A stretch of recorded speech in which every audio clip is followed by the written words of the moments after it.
Okay तो बच्चों last class में हमने जो है वो प्रोटीन वाला टॉपिक खत्म कर लिया था, उसकी हमने टाइप्स भी देख ली थी। इस क्लास से हम लोग आगे लिपिड स्टार्ट करेंगे। बेटा हमने कार्बोहाइड्रेट पढ़ा, प्रोटीन पढ़ा, इसी तरह का एक बायोलॉजिकल मॉलिक्यूल हमारे पास होता है लिपिड। अगर हम बात करें लिपिड की तो प्रोटीन और कार्बोहाइड्रेट की तरह बेटा ये बिल्कुल भी नहीं होता। It is totally non polar molecule lipid. क्यों? क्योंकि बेटा इसके पास कोई चार्ज नहीं होता। जिस तरह कार्बोहाइड्रेट की अगर हम बात करें तो कार्बोहाइड्रेट के पास भी कोई इस तरह का चार्ज था नहीं, लेकिन उसके मॉलिक्यूल्स के अंदर अगर उसको आप कंपाउंड के स्ट्रक्चर को देखो तो उसके अंदर कुछ ऐसे एलिमेंट्स थे जो कि इसको पोलर बनाते थे। But if you talk about lipid it is totally non polar. सबसे पहले अगर हम बात करें इसको किस साइंटिस्ट ने डिस्कवर किया था, तो साइंटिस्ट का नाम है बेटा ब्लर। ब्लर नामी साइंटिस्ट ने इसे डिस्कवर किया। इसकी डेफिनेशन क्या है? It is defined as a group of biological molecules that are insoluble in water. देखो जब भी कोई चीज नॉन पोलर होती है तो वो कभी भी वाटर में डिसॉल्व तो नहीं हो सकती। ये बात हमने पढ़ी भी है। कार्बोहाइड्रेट में भी हमने देखा था कि जो मोनोसेक्राइड्स थे वो क्या होते थे? सॉल्युबल होते थे, और जो डाइसेक्राइड थे वो उससे कम सॉल्युबल होते थे as compare to monosaccharide. And then polysaccharide जो होते थे वो स्पेरिंगली सॉल्युबल होते थे, जो कि बिल्कुल ही नेग्लिजिबल सॉल्युबिलिटी होती थी इनकी। लेकिन अगर हम लिपिड की बात करें, लिपिड की बेटा हर क्लास क्या है, हम अगर हम बात करें तो ये क्या है? सारा नॉन पोलर, और ये क्या है? वाटर के साथ इनसॉल्युबल है। But it is soluble in organic solvents. Organic solvents में हमारे पास कौन कौन से आते हैं? ईथर, और हमारे पास क्लोरोफॉर्म हो गया। इस तरह के ऑर्गेनिक सॉल्वेंट में डिसॉल्व हो जाएगा, but it is not dissolve in water because it is non polar. Now इसके अंदर एटम्स कौन कौन से होते हैं? बेटा वही एटम्स जो हमने कार्बोहाइड्रेट में देखे थे, वही एटम्स इसके अंदर होते हैं, कार्बन, हाइड्रोजन एंड ऑक्सीजन। लेकिन सिर्फ फर्क ये होता है कि इसके अंदर जो ऑक्सीजन का रेशियो होता है वो कार्बोहाइड्रेट की से कंपैरिजन में बहुत कम होता है। बेटा मैं अगर आपको याद दिलाऊं तो कार्बोहाइड्रेट का जनरल फार्मूला हमारे पास था CH2O। इसका मतलब ये था कि अगर एक कार्बन होगा उसके डबल क्या क्या होगा? ऑक्सीजन, और उतने ही क्या होंगे? ऑक्सीजन। मतलब जितने कार्बन उसका डबल हाइड्रोजन और उतने ही ऑक्सीजन। मतलब अगर मैं सपोज करता हूं मेरे पास 6 कार्बन है तो हाइड्रोजन कितने होने चाहिए? 12। ओके 12, 6 का डबल कितना होगा? 12, और ऑक्सीजन कितने होंगे? 6। तो इधर रेशियो देखो कम से कम करीब करीब रेशियो है। लेकिन अगर हम बात करें किसकी? अगर हम बात करें बेटा लिपिड्स की, इसका जो रेशियो होता है ऑक्सीजन का वो बहुत ज्यादा कम होता है एज कंपेयर टू कार्बोहाइड्रेट। जैसा कि हमारे पास कुछ एक ऐसा मॉलिक्यूल है लिपिड के अंदर जिसका जनरल फार्मूला है बेटा C53 H110 और O6। बेटा दिस एटम या सॉरी दिस कंपाउंड या this molecule is a lipid. लेकिन अगर आप इसमें देखो तो कितने कार्बन है? 53, हाइड्रोजन कितने? 110, बट ऑक्सीजन कितने? ओनली 6। इट मींस ऑक्सीजन का रेशियो इसके अंदर बहुत ज्यादा कम है। Now the next point, due to high amount of carbon and hydrogen they contain almost double energy than carbohydrate. देखो हमने ये देखा था कि कार्बोहाइड्रेट जो थे वो क्या थे? एनर्जी सोर्स थे। कार्बोहाइड्रेट क्या प्रोवाइड करते थे बेटा? एनर्जी प्रोवाइड करते थे। तो कार्बोहाइड्रेट एनर्जी प्रोवाइड तो करते थे, लेकिन लिपिड उससे ज्यादा एनर्जी प्रोवाइड कर सकते हैं एज कंपेयर टू कार्बोहाइड्रेट। कितनी एनर्जी? उससे डबल। सपोज करो अगर कार्बोहाइड्रेट 5 किलो जूल की एनर्जी प्रोवाइड कर रहा है तो हमारे पास जो लिपिड है वो उतना ही मॉलिक्यूल 10 किलो जूल की एनर्जी प्रोवाइड करेगा। मतलब उससे बिल्कुल डबल एनर्जी प्रोवाइड करेगा। क्यों? What is the reason behind this? Because it has high amount of carbon and hydrogen. हम देख सकते हैं यहाँ पे कि 53 कार्बन एंड हमारे पास 110 हाइड्रोजन। बेटा लेकिन अगर हम लोग जाएं कार्बोहाइड्रेट की तरफ तो उधर हमने ज्यादा से ज्यादा हमने हेप्टोज की तरफ गए थे। हेप्टोज मतलब 7 कार्बन, इससे ज्यादा हम लोग गए ही नहीं थे। लेकिन अगर हम लिपिड की बात करें इसमें बहुत ज्यादा कार्बन और हाइड्रोजन होते हैं, जिसकी वजह से इसकी एनर्जी जो एनर्जी गिविंग कैपेबिलिटी होती है वो बहुत बढ़ जाती है। सो अगर हम बात करें लिपिड की टाइप्स की, सो बेटा लिपिड्स हमारे पास 6 टाइप्स में डिवाइड है। There are triglycerides, phospholipids, steroids, alpinoids, waxes and carotenoids. सबसे पहले हमारे पास जो टाइप है ट्राइग्लिसराइड। इस ट्राइग्लिसराइड का दूसरा नाम क्या बेटा? Acyl glycerol. आपकी बुक में ये नाम लिखा है एसाइल ग्लिसरॉल, बट याद रखना कि triglyceride is also a second name of acyl glycerol. Now what is acyl glycerol? It is a kind of lipid. हमने देख लिया कि it is a type of lipid. अच्छा इसकी केमिकल कंपोजिशन क्या है? It is formed by condensation of glycerol and 3 fatty acid. ये बात बहुत इंपॉर्टेंट है।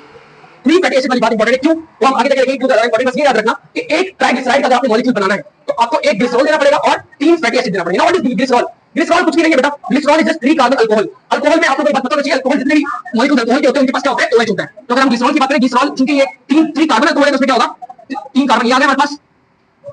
अच्छा, हर किसी के पास बेटा क्या होगा, अपना एक OH होगा। जो बॉन्ड से बच गया वो क्या आ जाएगा हमारे पास के hydrogen. This is the molecule of glycerol. इसका अगर केमिकल फॉर्मूला देखिए तो C3 हाइड्रोजन कितने हैं, 1 2 3 4 5 6 7 8, C3H8 and O3। so this is the chemical formula of triglyceride के, सॉरी आप ग्लिसरॉल कह सकते हो। और अगर हम फैटी एसिड की बात करें, what are fatty acid, fatty acid are just organic acids. इनको हम ऑर्गेनिक एसिड्स भी कहते हैं। इनका भी बेटा एक पर्टिकुलर स्ट्रक्चर होता है इनके अंदर। जिस तरह हमने देखा था ग्लिसरॉल के अंदर जो main molecule, main functional group होता है वो क्या होता है, OH। इसी तरह से फैटी एसिड के अंदर एक मेन फंक्शनल ग्रुप होता है उसे हम कहते हैं कार्बोक्सिलिक एसिड, COOH। ये दोनों की जो है हमारे पास आप कह सकते हो एक तरह से कैपेबिलिटी है, इसकी कैपेसिटी है। मतलब फैटी एसिड क्या है, कार्बोक्सिलिक एसिड, और ग्लिसरॉल क्या है, ग्लिसरॉल के अंदर क्या होता है बेटा, OH होते हैं। अब इसके स्ट्रक्चर में ज्यादा जाऊंगा नहीं मैं, इसका स्ट्रक्चर हम बाद में जाके देख लेंगे। द लिंकेज बिटवीन देम, मतलब अगर हम बात करें ग्लिसरॉल और फैटी एसिड के दरमियान की लिंकेज की, तो इनके दरमियान बेटा एक लिंकेज होती है जिसका नाम क्या होता है, एस्टर लिंकेज। बेटा एक दफा फिर से रिवाइज करते हैं लिंकेजेस को। कार्बोहाइड्रेट में कौन सी लिंकेज होती थी, रिमेंबर दैट। कार्बोहाइड्रेट में लिंकेज को हम क्या कहते थे, अच्छा प्रोटीन में क्या कहते थे, प्रोटीन में क्या कहते थे बेटा, पेप्टाइड लिंकेज। कार्बोहाइड्रेट में क्या कहते थे, ग्लाइकोसिडिक लिंकेज। लिपिड में उस लिंकेज को क्या कहेंगे बेटा, ester linkage. And this form between alcohol and organic acid. हम एक हमारे पास अल्कोहल आ गया ग्लिसरॉल, और एक क्या आ गया, ऑर्गेनिक एसिड आ गया। अभी किस तरह से बनते हैं हम देखेंगे। बेटा ये बात याद रखना कि it is form bye condensation. Condensation में आपको पता है कि हमेशा क्या निकलता है, वाटर निकलता है। तो हम जरा यहाँ पे अभी स्ट्रक्चर को ड्रॉ करते हैं। क्या है, सबसे पहले हमने ग्लिसरॉल लेना है। ग्लिसरॉल के बेटा स्ट्रक्चर क्या होता है, 3 कार्बन अल्कोहल है ये। 3 कार्बन अल्कोहल मतलब 3 कार्बन ने यहाँ ड्रॉ किए, हर किसी के साथ में क्या आ गया, OH आ गया। देन जो वैलेंसीज खाली बच गए आपने उसके साथ क्या लगा दिया, H। So this is one glycerol molecule. इस ग्लिसरॉल मॉलिक्यूल को हम लोग कंबाइन करवाएंगे किसके साथ बेटा, फैटी एसिड के साथ। तो अब हम इसको किसके साथ कंबाइन करने वाले हैं, फैटी एसिड के साथ। सो फैटी एसिड का स्ट्रक्चर क्या होता है, what is the structure of fatty acid. बेटा होता यूं है, हमने कितने फैटी एसिड लेने हमने यहां पढ़ा था, 3 फैटी एसिड। तो यहीं पे हम 3 फैटी एसिड को ड्रॉ करेंगे। अगर हम एक फैटी एसिड का स्ट्रक्चर देखें तो होता क्या है, देयर इज कार्बोक्सिलिक एसिड जो हमने देखा था COOH, और उसके साथ बेटा एक साइड में क्या होता है, R। This R is radical. जिस तरह हमने प्रोटीन में देखा था ना, रेडिकल ये चेंज होता है। अब बेटा ये R बहुत बड़ी चेन भी हो सकती है, छोटी चेन भी हो सकती है। ये R जो होता है वो 5 कार्बन वाली, 10 कार्बन वाली, 16 कार्बन वाली चेन भी हो सकती है। But this R is variable, ये चेंज होता है। This is the basic structure. ये यहां हमने एक स्ट्रक्चर ड्रॉ किया, इसी तरह के मैं 3 स्ट्रक्चर यहां ड्रॉ कर देते बेटा हम लोग। सो क्या है, ये एक आ गया हमारे पास किसका मॉलिक्यूल,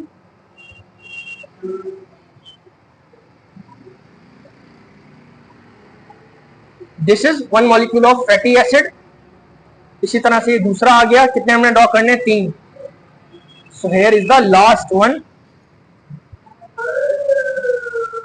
अब हमने करना क्या है, 3 कार्बन है किसके पास, ग्लिसरॉल के पास। और बेटा फैटी एसिड कितने हैं, 3। This is 1 fatty acid, this is second one, and this is third one. तो 3 फैटी एसिड है और 3 ही कार्बन है। अब ये 3 कार्बन 3 फैटी एसिड के साथ बॉन्ड बनाएंगे किस तरह से। बेटा मैंने आप लोगों को पहले भी पढ़ाया है कि कंडेंसेशन में क्या होता है, वाटर का रिमूवल। तो एक साइड से क्या आएगा, H, और दूसरी साइड से क्या आएगा बेटा, OH। एक साइड से H, दूसरी साइड से OH, एक साइड से H, दूसरी साइड से OH। तो जब ये 3 हमारे पास वाटर के मॉलिक्यूल बनेंगे, 3 वाटर के मॉलिक्यूल्स क्या हो जाएंगे बेटा, यहां से निकल जाएंगे। और क्या बनेगा, now what is the product. आप जरा ये इसमें से H को निकालो, OH को निकालो, आपस में बॉन्ड बनाओ, तो क्या बनेगा हमारे पास, जो मॉलिक्यूल बनेगा बेटा उसका स्ट्रक्चर को इस तरह से दिखेगा।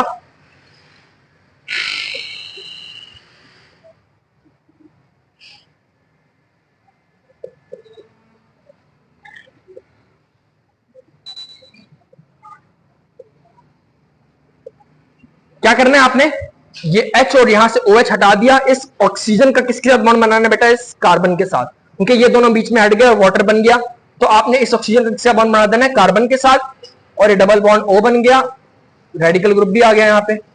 इसी तरह से आपने इसके साथ भी करना है।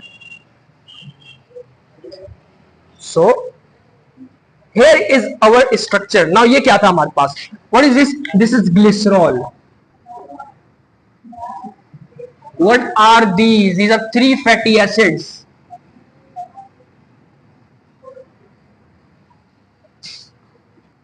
Finally, ये जो स्ट्रक्चर बना है इसे हम क्या कहेंगे, ऊपर लिखा हुआ है बेटा these are ट्राइग्लिसराइड। ट्राइग्लिसराइड क्यों कहा, because it is form by 3 fatty acid and 1 glycerol molecule. Triglyceride, 3 ester linkages बन रही है बेटा यहाँ पे, ये देखो यहाँ पे। एस्टर लिंकेज क्यों कहा, बिकॉज एस्टर लिंकेज हमें पता है कि एस्टर लिंकेज क्या होता है, जो कि फैटी एसिड जो कि अल्कोहल और ऑर्गेनिक एसिड के दरमियान बने, इसको हम क्या कहते हैं, ester linkage. This is 1 ester linkage, this is second, this is third. 3 ester linkages बन रही है हमारे पास यहाँ पे। दिस इस मॉलिक्यूल को हम क्या कहेंगे बेटा, ट्राई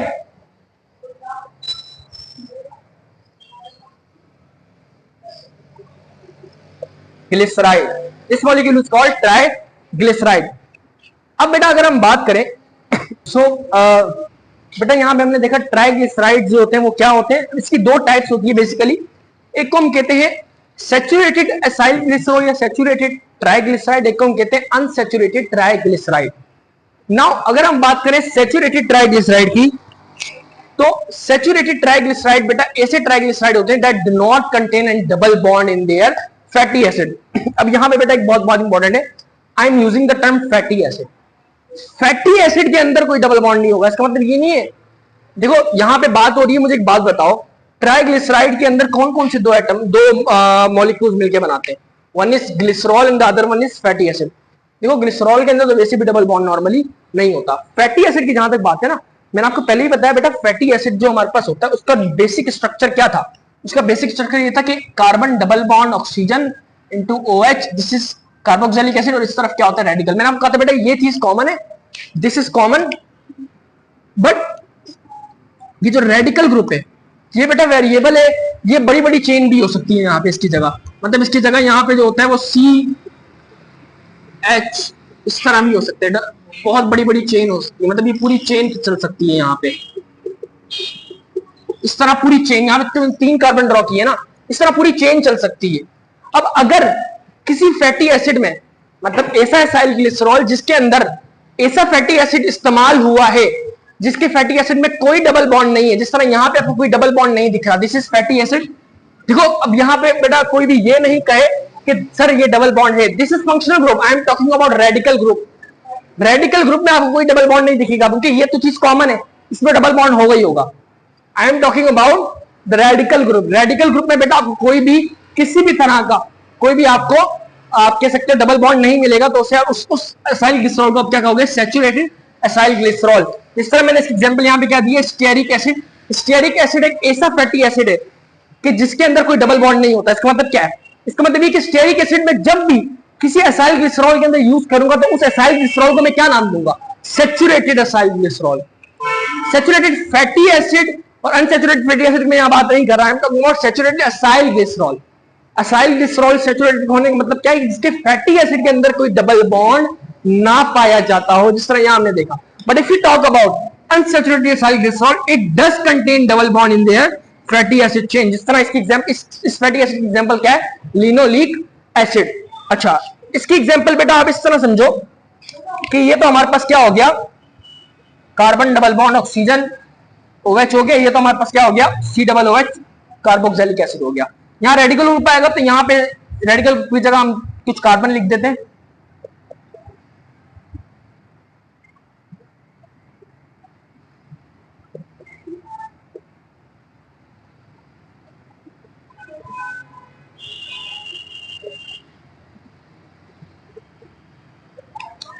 बेटा यहाँ पे देखो ये हमारे पास क्या, ये इसको हमने अलग कर दिया, this is functional group carboxylic acid. But if you talk about radical group, यहाँ पे आपको डबल बॉन्ड दिख रहा है, हाँ दिख रहा है। This double bond makes this fatty acid saturated और इसकी वजह से अनसैचुरेटेड, और इसकी वजह से जो पूरा एसाइल ग्लिसरॉल है उसे हम क्या कहेंगे, अनसैचुरेटेड एसाइल ग्लिसरॉल। मतलब जिसके अंदर डबल बॉन्ड हो, जिसके फैटी एसिड के अंदर क्या, जिसके फैटी एसिड के अंदर क्या हो बेटा, डबल बॉन्ड हो। इसकी एग्जांपल क्या है बेटा, लिनोलिक एसिड। लिनोलिक एसिड के बेटा जब आप बुक में स्ट्रक्चर देखोगे, यहां पे मेरे पास जगह नहीं है, तो इन्होंने बहुत बड़ी चेन ड्रॉ की थी और उस चेन के अंदर उन्होंने आई थिंक 2 डबल बॉन्ड उन्होंने ड्रॉ किए हैं। तो आप इसी तरह से अगर हम बात करें किसकी, स्टेरिक एसिड, जिसमें उन्होंने बहुत बड़ी चेन ड्रॉ की हुई, but there is no any double bond. मैंने यहाँ पे जगह नहीं, आपको एग्जाम्पल के तौर पर समझाया है कि स्टेरिक एसिड में हमारे पास कोई भी डबल बॉन्ड नहीं होगा, but if you talk about linoleic acid, it has double bond and it is called unsaturated acyl glycerol, this is called saturated acyl glycerol. बेटा यहां तक हमने असाइल ग्लिसरॉल का टॉपिक देखा है। इंशाल्लाह हम नेक्स्ट टॉपिक क्या पढ़ेंगे, फॉस्फोलिपिड।